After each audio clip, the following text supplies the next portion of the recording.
Je n'étais pas invitée. Pas cette année. Pas l'année dernière. Pas depuis 10 ans. L'email est arrivé un mardi. L'objet était enjoué, désespérément chaleureux. Retraite familiale des Whitmore 2025 RSVP avant vendredi. Ce n'était pas pour moi. Je le savais avant même de cliquer. Mais j'ai cliqué quand même. Ils étaient tous là. Camille, bien sûr. Son mari. Leurs 2 enfants. Tante Janine de Savannah. Oncle Roger, avec ce ridicule chapeau de pêcheur qu'il porte sur chaque photo. Même Lily, la cousine qui m'avait volé ma robe de bal et avait juré, le regard droit, que ce n'était pas elle. Mais pas moi. Même pas une faute de frappe de mon prénom. Pas de Carla. Pas de Clara. Juste du vide, là où j'aurais dû être. Ce genre d'exclusion ne crie pas. Ça bourdonne discret, constant, comme un frigo qui ronronne en arrière-plan. Jusqu'au jour où le silence te rappelle qu'il est là. J'étais dans mon bureau à Santa Monica, entouré de verres, de délais serrés, de diplômes accrochés au mur. Une vue d'angle que j'avais durement gagnée. Mais la pièce avait ce froid que même le soleil californien ne s'est pas réchauffé. J'ai regardé l'email à nouveau. Puis mon nom absent, comme s'il n'y avait jamais été. J'ai failli refermer l'ordinateur. Failli. Mais quelque chose m'a poussé à ouvrir un nouvel onglet. J'ai tapé le nom de la maison de plage où la retraite avait toujours lieu. Une large maison blanchie à la chaux sur la côte de Géorgie. Balancelle sur le porche. Guirlande lumineuse. Le dernier endroit où j'ai vu mon père rire, avant que l'AVC ne rende ça difficile. Et elle était là. Une nouvelle annonce. Pas à louer. À vendre. Pas de message de groupe. Pas d'appel. Même pas un petit au cas où. J'ai lu chaque ligne. Prix baissé. Vendeur motivé. Acte en cours de révision. J'ai reconnu l'agente, la même femme qui s'était occupée de la maison de ma grand-mère. Et là, j'ai senti l'air changer. Il s'en débarrassait. Silencieusement. Comme il s'était débarrassé de moi. Comme si je n'étais qu'un souvenir de plus à évacuer. Mais je n'étais pas en colère. Pas encore. J'ai fermé l'onglet. Me suis tournée vers l'étagère derrière moi. Elle était là, la coquille turquoise. Celle que mon père m'avait offerte quand j'avais 9 ans. Tu penses en marée, Clara, avait-il dit. Ne les laisse jamais te rétrécir. C'est là que l'idée a germé. Ils avaient effacé mon nom de chaque invitation. Mais moi, je me souvenais encore comment on en signe une. Le truc, quand on t'efface, c'est que personne ne te le dit. Ça commence doucement. Un appel manqué. Une photo de famille postée sans toi.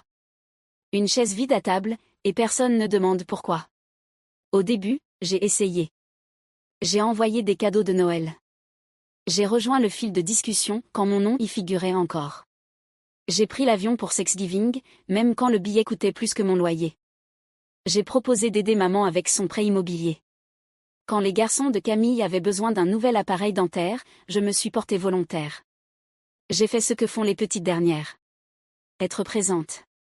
Me taire. Être utile. Mais utile, ça ne dure qu'un temps.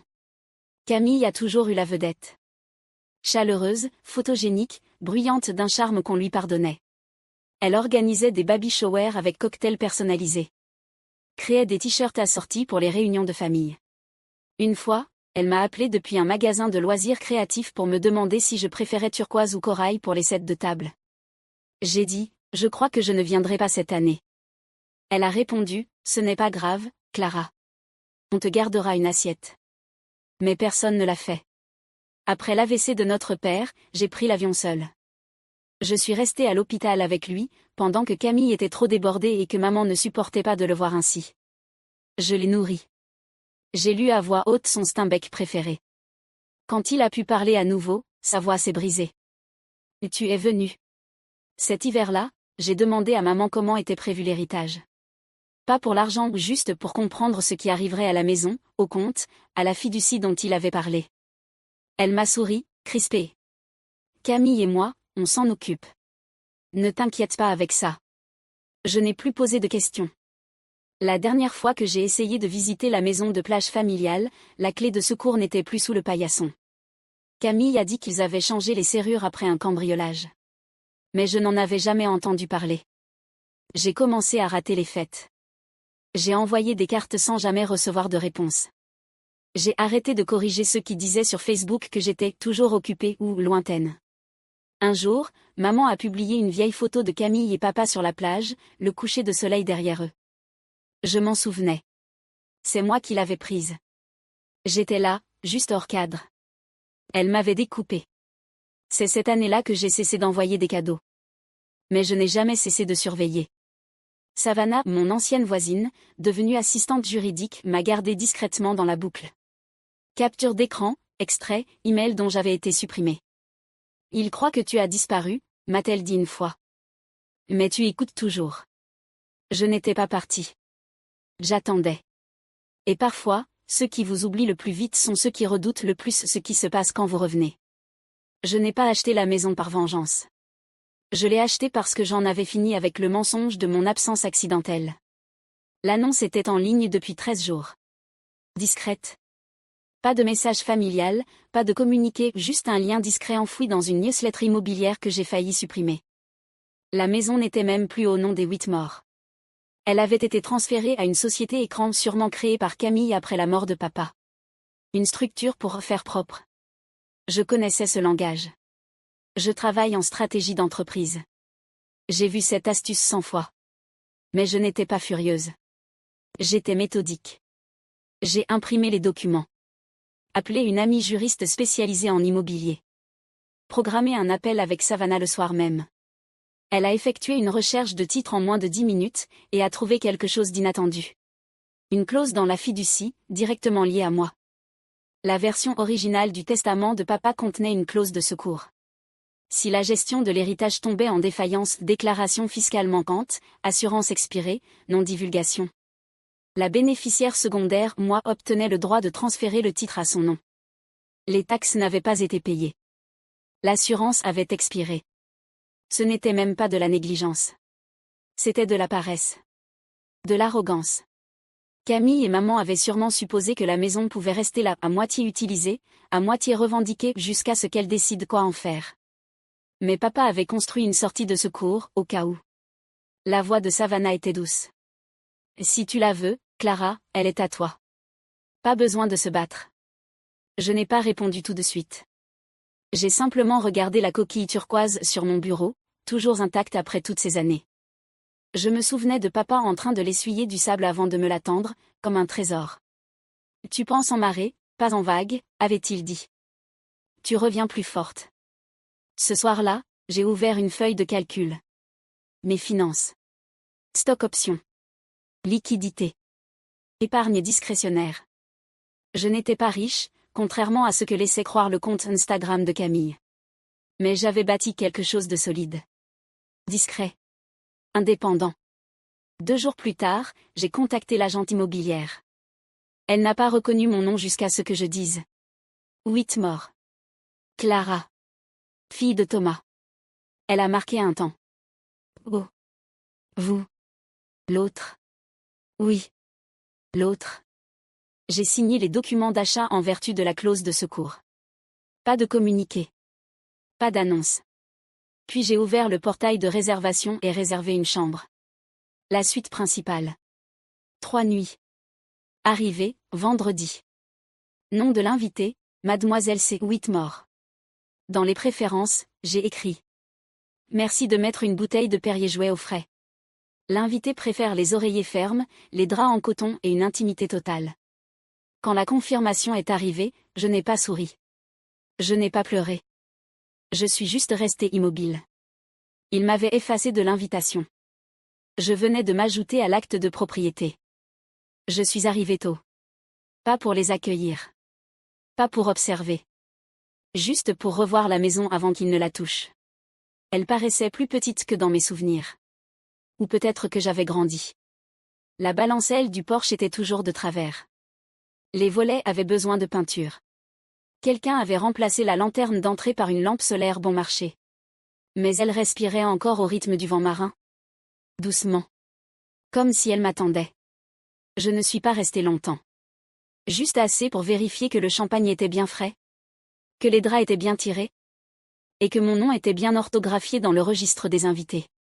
Puis je suis partie. Je me suis garée à 2 rues, dans une berline de location. Et j'ai attendu. À 18h42, l'Audi blanche de Camille s'est garée dans l'allée. Son mari est descendu en premier, tripotant les valises. Les deux enfants ont surgi derrière, déjà en train de se chamailler. Camille est sortie la dernière, ses lunettes de soleil perchées haut comme une couronne. Ensuite vint maman, assise à l'arrière du SUV de l'oncle Roger. Elle portait son lin de villégiature du blanc sur blanc, des perles au cou, pas de maquillage, juste un baume à lèvres teinté. L'uniforme d'une femme du Sud qui s'apprête à nier avec élégance. Ils firent rouler leurs valises vers les marches de l'entrée, tout sourire et en mouvement. J'entendais des rires, des consignes floues. Camille ouvrait la marche vers la réception. Et puis tout s'arrêta. La réceptionniste, une jeune femme à la coupe garçonne et au sourire désolé, prononça les mots comme si elle annonçait la météo. « Je suis désolée, je n'ai aucun de vos noms dans le registre des réservations. Vous êtes avec le groupe de mademoiselle Clara Whitmore ?» Camille cligna des yeux. « Pardon, le groupe de qui ?»« Mademoiselle Clara Whitmore. Elle a toute la réservation. » Le nom tomba comme du verre sur du carrelage. Un silence suivit, pas celui qui attend qu'on parle, mais celui qui réorganise la pièce. Je sortis alors de la voiture non pour faire une entrée théâtrale, mais simplement parce que c'était le moment. Mes talons claquèrent contre le sol en carrelage tandis que j'entrais, calme et sûr de moi. Je ne regardais pas Camille. Je n'en avais pas besoin. « Je peux clarifier, dis-je à la réceptionniste. Je suis mademoiselle Whitmore. L'acte a été finalisé il y a 2 semaines. » Camille se retourna, le visage crispé. « Tu as acheté la maison ?»« Oui. » La voix de maman était douce, perdue. « Mais pourquoi tu aurais fait ça ?» Je la regardais ni en colère, ni glaciale, juste détachée. « Parce que je n'ai jamais été invitée. Mais je n'ai jamais disparu. » Camille fit un pas en avant, les bras raides. « Tu trouves ça drôle ? Tu crois que détourner notre voyage en famille prouve quelque chose ? » « Non, » répondis-je. « Ça règle quelque chose. » Je tendis ma pièce d'identité à la réceptionniste. Toute personne ne figurant pas sur ma liste d'invités doit être escortée poliment. Mais sans rudesse, ajoutai-je presque doucement. Ce sont ma famille.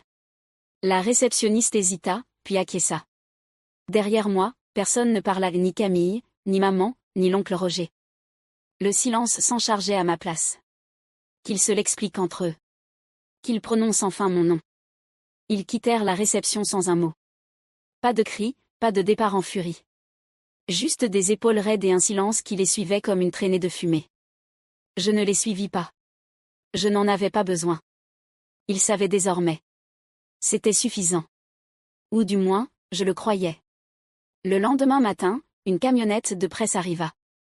Je la vis depuis la fenêtre blanche avec des lettres bleues, garée juste derrière la haie. Un homme en chemise boutonnée et avec trop de gel se tenait dehors, micro en main. Il plissait les yeux face à la caméra, comme s'il révélait un scandale majeur. Je n'ouvris pas la porte. Mais dès que le reportage fut diffusé, mon téléphone s'illumina comme une alarme incendie, texto, email, un message vocal d'un ancien collègue que je n'avais pas entendu depuis des années. « C'est vrai ? Tu as vraiment récupéré la maison familiale par une faille juridique pendant que ton père était malade ?» Le titre disait « Une fille utilise une clause de fiducie pour évincer sa famille d'un bien générationnel. » On me dépeignait comme une prédatrice en talons. L'article citait une « source familiale proche » qui affirmait que mon père souffrait de déclin cognitif et avait été manipulé pour céder son héritage. Aucun nom. Mais je n'en avais pas besoin.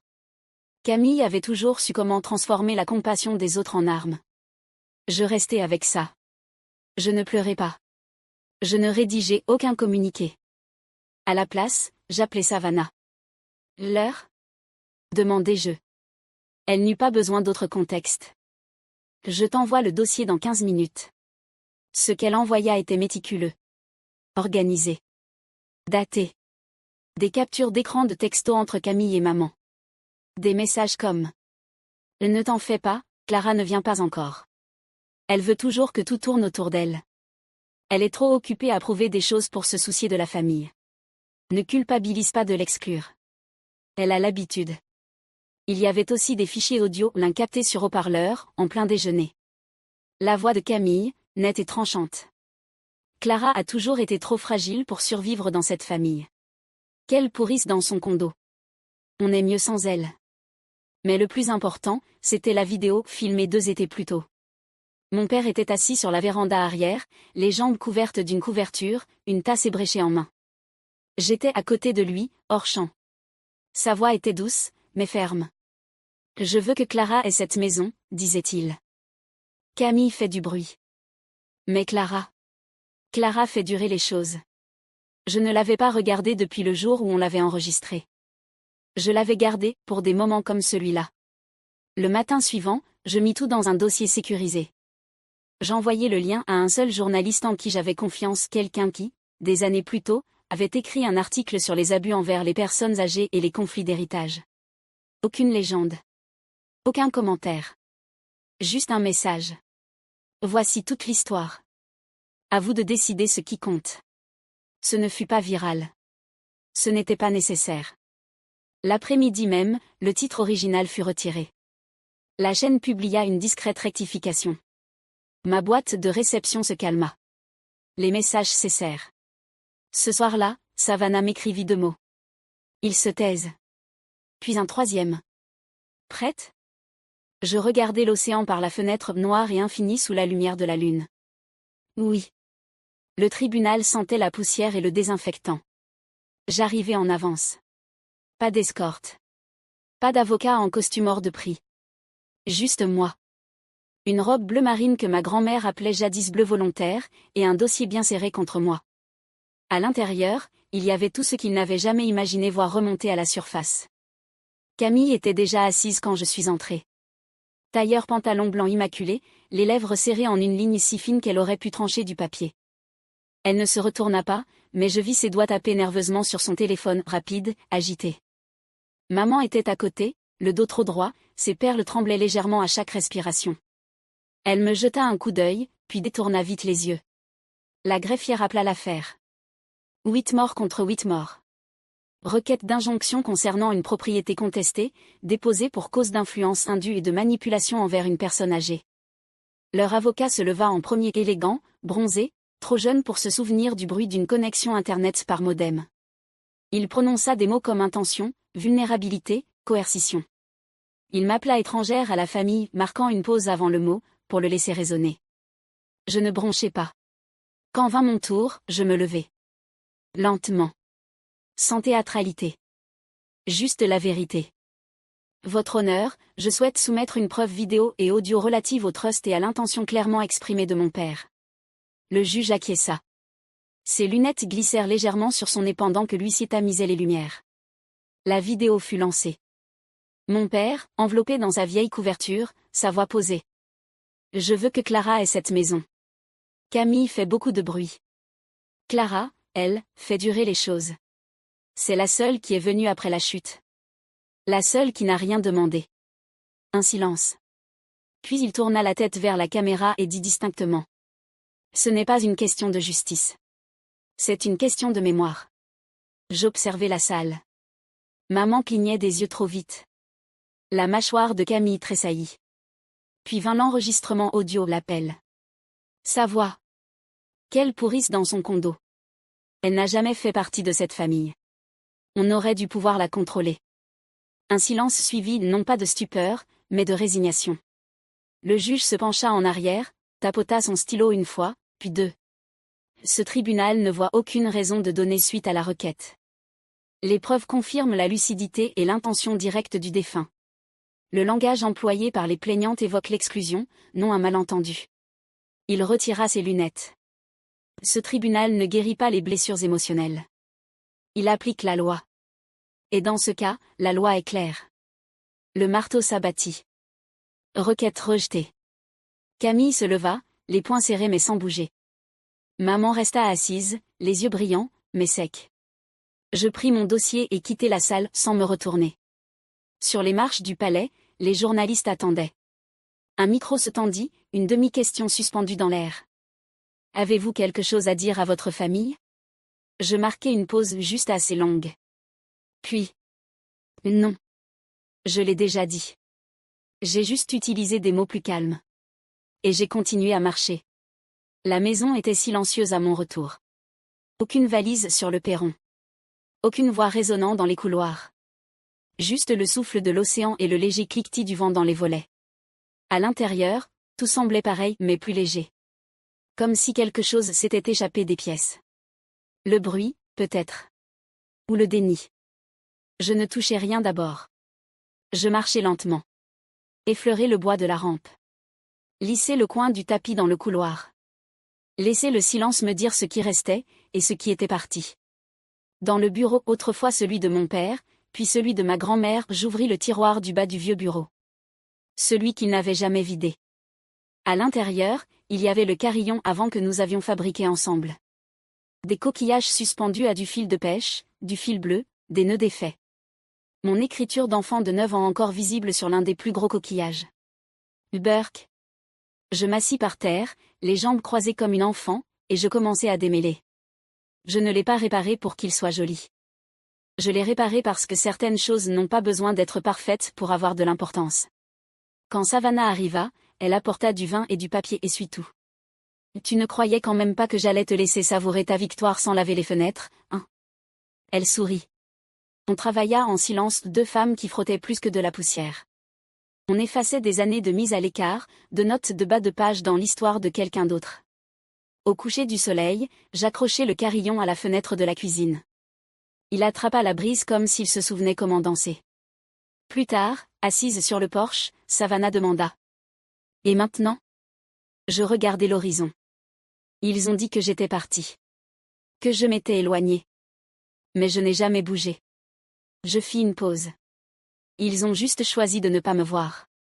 On n'a pas porté de toast. On n'a pas célébré. On est resté là, deux verres à la main, à regarder la mer respirer. Quand j'ai éteint les lumières ce soir-là, je l'ai fait pièce par pièce. De l'intérieur. Si cette histoire a éveillé en vous quelque chose de silencieux, quelque chose dont vous ne parlez plus depuis des années, vous n'êtes pas seul. Nous sommes plus nombreux que vous ne le croyez. Des gens qui ne sont jamais partis. On ne nous a juste jamais rappelés. Si vous avez déjà été effacé de votre propre histoire, laissez un commentaire ou juste un mot pour que le silence ne gagne pas cette fois. On les lit tous.